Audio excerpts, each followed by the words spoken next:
Hello, my Star Atlas family. It's me, the MetaVerse Explorer. We're back again. It's been another week in Star Atlas, so let's recap and recount everything that's happened in the last week. And I'm going to be honest with you, there's actually been a lot of stuff that has come out. Nothing you can action right now, well, apart from the market dynamics and how that's changing and fluctuations in price. You can definitely make money there. But I'm also talking about the actual game infrastructure. So that part hasn't changed so far, but we do have some information which is pretty exciting. You know, it's not very often that we do get new stuff in Star Atlas for us to discuss. So let's actually have a look first. The first thing I want to touch with you guys, and by the way, as always, make sure you check out the timestamps below because that's how you know what exactly I'm going to be talking about, because there's lots of different topics. Instead of me telling you all the topics, you can just browse through the timestamps. The first thing is Atlas price. Now, my friends, holy crap. Has Atlas gone on a rampage, or is it just me? At one point, Atlas in my entire portfolio was the best performer, and I saw the weekly price appreciation was 100%. 100%. That's a SHIT, ton. Look at this. So this is only a 1 week chart, 7-day chart. Look at this. We used to be at 0.003, and we're sitting over here at 0.006. So that's 100% double your money if you had Star Atlas. Now, Star Atlas, the token. A little bit has happened to the Polis token as well, but where has this actually come from? It's not quite clear where this has come from, because look at this. Up 30 days is 103. So far, I think where it's coming from is just a general market pump. You know, Solana pumped, Bitcoin pumped, Ethereum pumped. Now, all of that's the safer assets. And now you see people going up the risk curve and going to pump some of the smaller ecosystem tokens. For example, Orca, you know, the decentralized exchange, very similar to Radium, also had a massive pump. Some of my altcoins in Solana have had a massive pump. So I don't doubt that Star Atlas had a massive pump as well. Now, that actually has implications, believe it or not, because guess what? Everything you do in Star Atlas, like all of the mining, the crafting, whatever, it's all denominated in Atlas. So of course, if Atlas goes up, the things you are doing are rewarding you more money. So if you're in Score, you've got really increased passive income. If you've got ships in Starbase mining, you can sell those items at a higher Atlas price, at least in USD terms, right? And so the reward goes up, and so that kind of changes the equations of what is actually possible, right?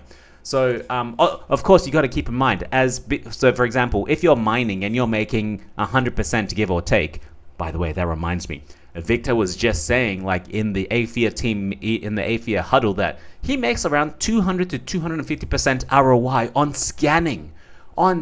That's crazy. Here I am being happy with my 60 or 80% ROI on hydrogen mining. But of course, he dedicates a lot more time and he's a lot more involved. So maybe I should actually look at scanning because it might be more lucrative. But anyway, the point I was trying to make, my friends, is that yes, we are making more money. Like we are earning the same amount of Atlas, but that Atlas is actually worth more in USD. But you are also having to supply your ships with resources that have also gone up, because those prices are also denominated in Atlas/USD. So while you are still expending more money, you are still definitely making more money. I hope that makes sense, right? But that's fine. We're not going anywhere. The Atlas token is not going anywhere. We continue to make it. We continue to lose it and buy resources. That's part of the game. Okay, that's part of the game. This only really matters if you're probably converting it to USD at the end of the day, right? Or if you're deciding to cash out. Either way, let's go to the next topic I want to chat to you about, which is make sure you have updated your Sly Assistant. Okay, there is a new update out and it's pretty slick. I'm going to be honest with you, this is probably one of the best updates they've had. It's so good, it makes me want to donate to these guys, okay? So this is only 2 days old, the newest update. Let's go through and tell you what has actually changed. And look at this, there is a whole bunch of stuff. So it's not just Sly Groove, it's also from Swift42. I think he also got one of the anomalies, if you remember him, thanks to Rising Sun as well for the stats panel. I'll show you what the stats panel looks like. But let's have a look at the newest additions to the Sly tool, okay? Adaptive priority fees, enhanced warp route calculations, enhanced logging and status messages, new keep one options to reduce rent account churn, which is actually really good, because if you get rid of an asset, right, that rent account comes back to you, but then you have to open that rent account again. So like, you're always losing Solana and gaining Solana. See, sometimes it's just like, no, just keep it open. Like, I'm going to have that resource later on in like a week from now, so just keep it open. Anyway, there's a max refuel option, new exclude fleets option for manually controlled fleets, star-based stats duplicating when open and closed, fixed for total crew calculations, fixed for wallet disconnection errors, fixed for SDU school downtime scale, because remember, the team changed the SDUs from like at 6 times factor. So it's going to cost you more, it's going to take 6 times longer, but you get 6 times the reward. And of course, right? And of course, with Atlas going up, imagine this, you were paying all of your stuff. If you had Atlas Prime on, you're paying your stuff in Atlas, but you're also getting Solana back from rent fees, etc. So it's like there's a little conversion happening behind the scenes. Anyway, fix to catch insufficient Atlas when crafting, fix to handle lost transactions, fix to properly import global settings, enhanced logic to handle RPC sync issues, scan cooldown is cached to persist through refreshes, added logic to allow zero-cost scanning fleets to resupply without waiting for a cooldown, enhanced logic to reduce RPC load, get program accounts calls are cached wherever reasonable, and transaction polling time is reduced. So there's a lot of new stuff in here, okay? But let me show you one quick example of what this actually looks like. This is Satoshi Mama's thing. I just go on Twitter very, very briefly, and I just managed to catch this. I've got my own image, and I'll show you. So basically, it has jagged it a little bit. You can see here the Atlas you have in your account. You can see the Solana you have in account, as well as what fee you have set. The Satoshi Mama set it to 2,000 at the moment. Now, one of the best things that I actually loved when I see it, I was like, oh, that's cool. When you're crafting something, look at this. It's got the crafting symbol, and then it's got like whatever you're crafting and when it's going to finish. And guess what? If you go into the Sly Lab settings and then configuration, and then you go and change what you're crafting from electromagnets to something else, look at this. From magnets, it tells you, because it's making electromagnets at the end of it, it's making your magnets now, so we can then make electromagnets. How cool is that? How cool is that? And then on top of it, if you're going to change it to something else, it also has it in brackets. Now I'll show you what it looks like on mine. This is because I have mine on a kind of social media gapped laptop, so I just have it running in the background. You can probably see it just right behind me there. There it is. Very good. Now you can see here, it's got some extra statistics, which is really good. So I actually, because I was having a lot of time with a lot of issues with fleets not they were getting transaction errors. I felt like I had to restart it every so often. So this is a really fresh restart. So this is just like taken 20 minutes ago, guys. So you can see hours passed. It's only 0.17. So not even like a quarter of an hour, not even 15 minutes, right? So you can see here, these are some stats that we're looking at, and sorry for the quality, my friends. So you can see the total SOL I've spent in fees, which is 0.0001 in 21 transactions. Maybe you can extrapolate that to see how much it is over the whole month, for example. The average Solana is 0.00005, and then the last one, that's the last transaction there. You can see how many total transactions have actually happened.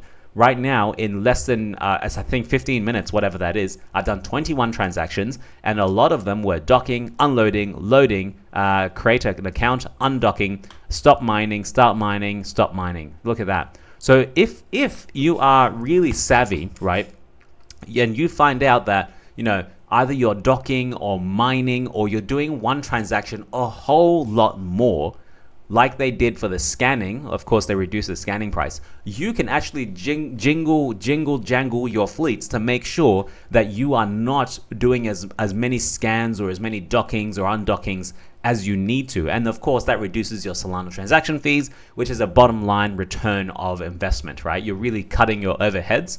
That's how you save money, right? By not spending money. And then it gives you in the next column the total seconds it took for all of these stuff, the average seconds, of course, and then the last second. So this is what the last transaction, how much was it? It's pretty good stuff, right? I'm very, very happy with it. It is amazing. And I'm going to be honest with you, I'm so happy with it, but I feel like I need to donate to these guys. Now, I'm going to make a call out to everyone in staratlas. If you watch my video and you've used the Sly tool, I beg you guys, go and donate to these guys. I wouldn't be able to earn anything in Sage Labs because I won't have the time without Sly Labs. All right, so right now, join me. I'm going to go to the end of their GitHub. Okay, look at this. This is their wallet address, Sly. There we go. Copy that. Now go to your Phantom wallet or whatever Solana wallet you use. Now you can see here, this is my public wallet. Everyone knows it. So I'm going to donate some Jupiter Stake Sol. It's the best Sol staking, I think. Well, not the best. Sinatra is probably the best. But this one is around about 11% APR. So my friends, I'm just going, it's not much. It's not much. I'm sorry, guys. It's not much at all. But it is something. As you say, if it's a tip, donation, buy the devs a beer or a coffee. Please use this in all modesty, all earnesty. Thank you. Thank you very much. Like Sly Labs, Groove, Swift42. I really appreciate the work you guys have put in. So make sure you hit that send transaction. Send 0.1 Jupe Sol or Sol or USD or Atlas or anything you want to these guys. And it's gone. Thank you, Sly Labs. I really, really appreciate it. Now, let's move on. Local markets are coming, my friends. Local markets are coming. So if you didn't watch my last video, local markets are where they've kind of, every single Starbase is going to have its own marketplace. And that means it's going to have little micro economies. So there's pros and cons to this. The pros is that the small player gets the arbitrage a little bit more. The con is that the main market, you have to exit through the CSS to go to the main market. That might diminish a little bit because people can all of a sudden sell what they've produced in that zone, in that planetary Starbase, without having to drag it all the way to the marketplace. So there will be some fractioning of liquidity, but that's not too bad because a fractured liquidity means there's arbitrage opportunities, which means a small player can make $1 here or there when they only have $5 to their name. That's like a huge increase. But for someone who's got $1,000 or $10,000, they're not going to bother to make $1. You know what I mean? So this is going to really bring in, I think, a lot more local players and a lot more small opportunities for small players. That's what I'm really looking forward to. So this actually, what we're seeing here is from the team and the brew. They were discussing it pretty recently. It kind of looks like the same interface that we see on Sage Starbase, but it's really the marketplace on the website that's brought up into here. Now it's probably not exactly the same, but it's like a clone of it. So you can see here you've got the marketplace as well as the loyalty exchange section. So there's local order activity here. You can search for something, normal consumables, normal compound materials, etc. You've got the local items here, my open local orders, and then your local order history.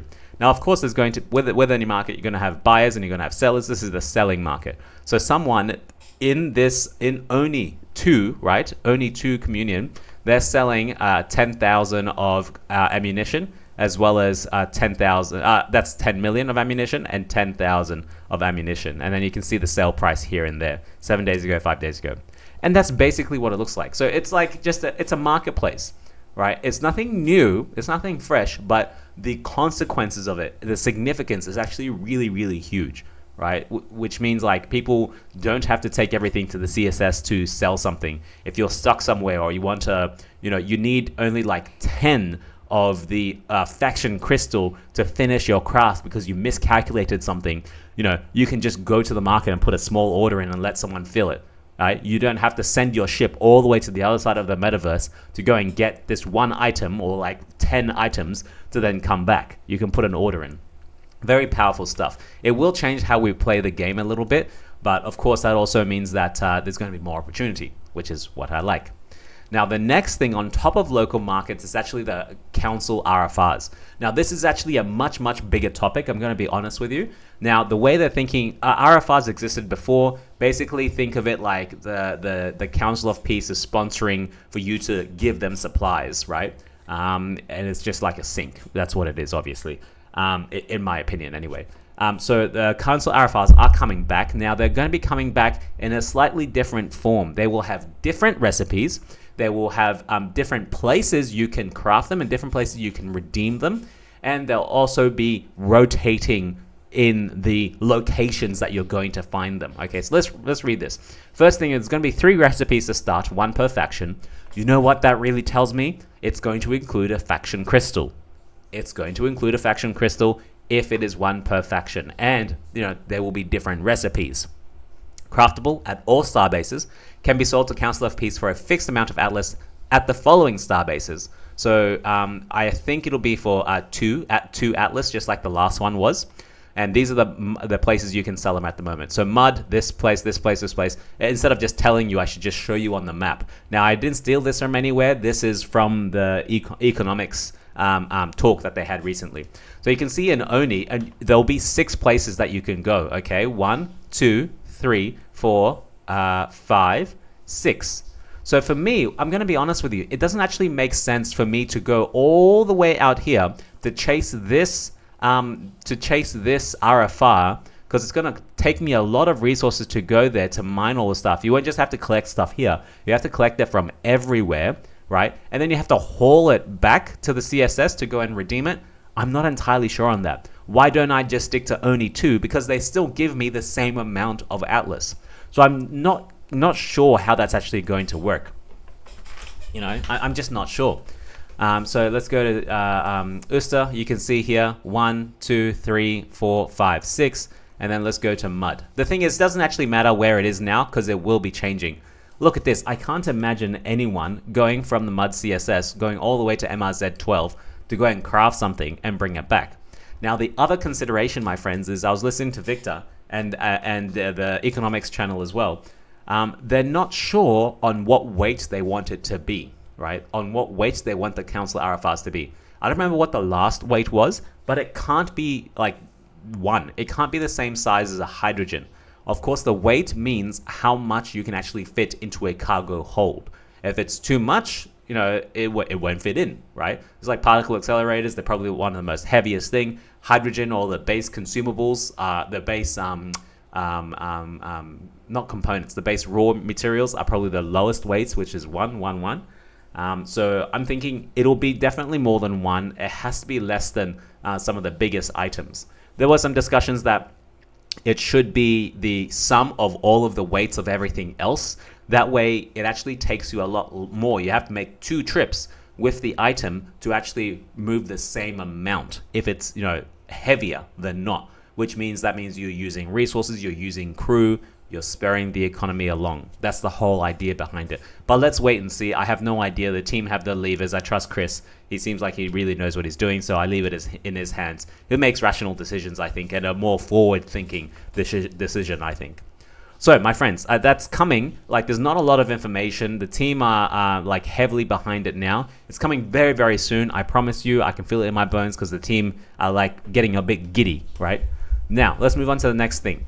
I wonder if you know, Victor and the data runners at AFIA have actually updated the entire AFIA Flipside dashboard. So if you had it bookmarked, you would see this page. This is the old dashboard. It's no longer refreshed. Please visit and bookmark the new overview V2 link, and here it is. Okay, so let's go and see the new V2 link. Here it is.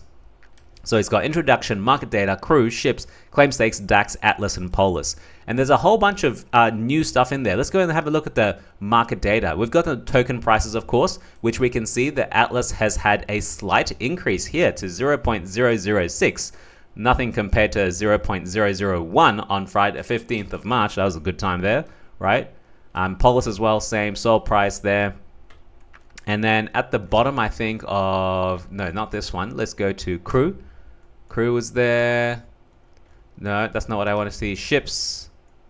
Yeah, hey guys, I was looking at this. There's still so much wasted potential. There's still $3 million of ships in Sage, right? Sage is the old deprecated version of Starbase. We're in Starbase now with 116 million. There's still 3 million sitting there. That's people just not making money.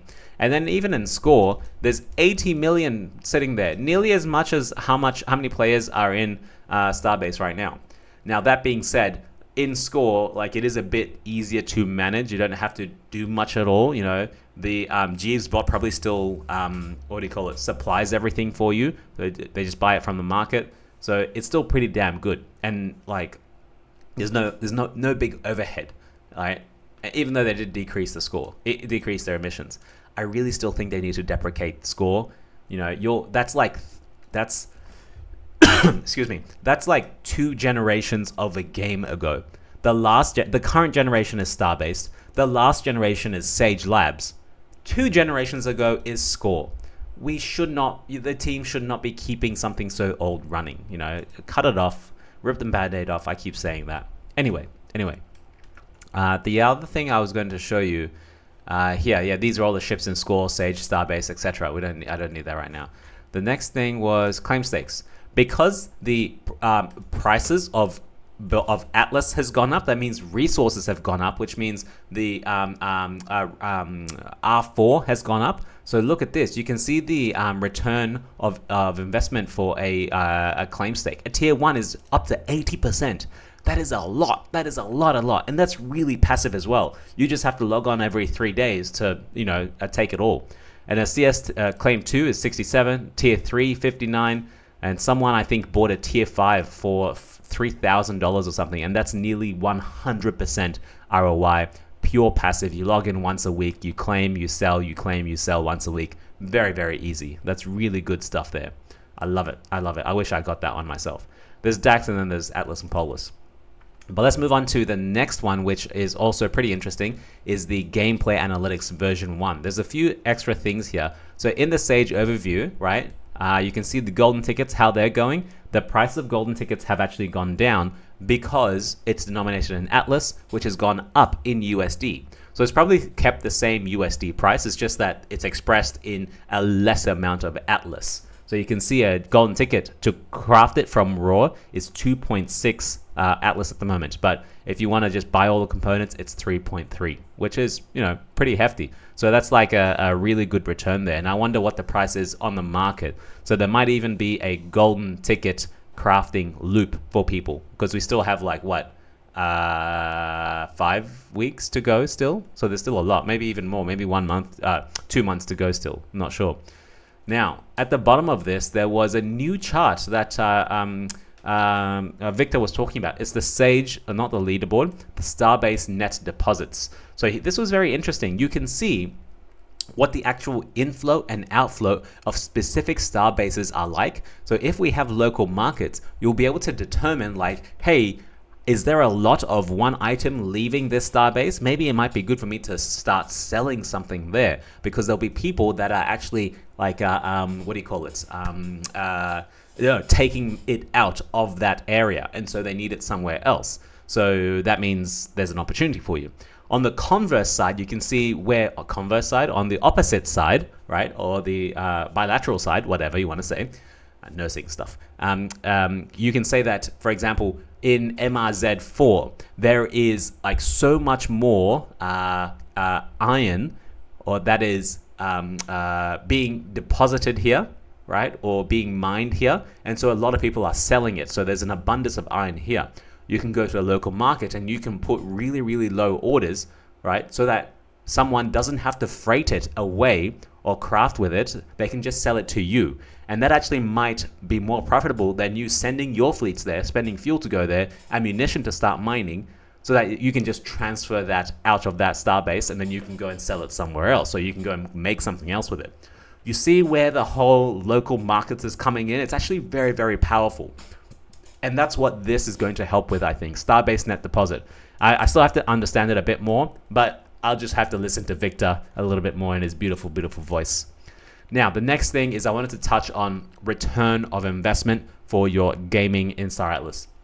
This is the Sage gameplay loops. And as you can see here, some of the scanning has actually gone up really well. If you have a budget of $500 with Rainbow Cheese, 4.5 ships, you are making a return of 45%, which is not bad.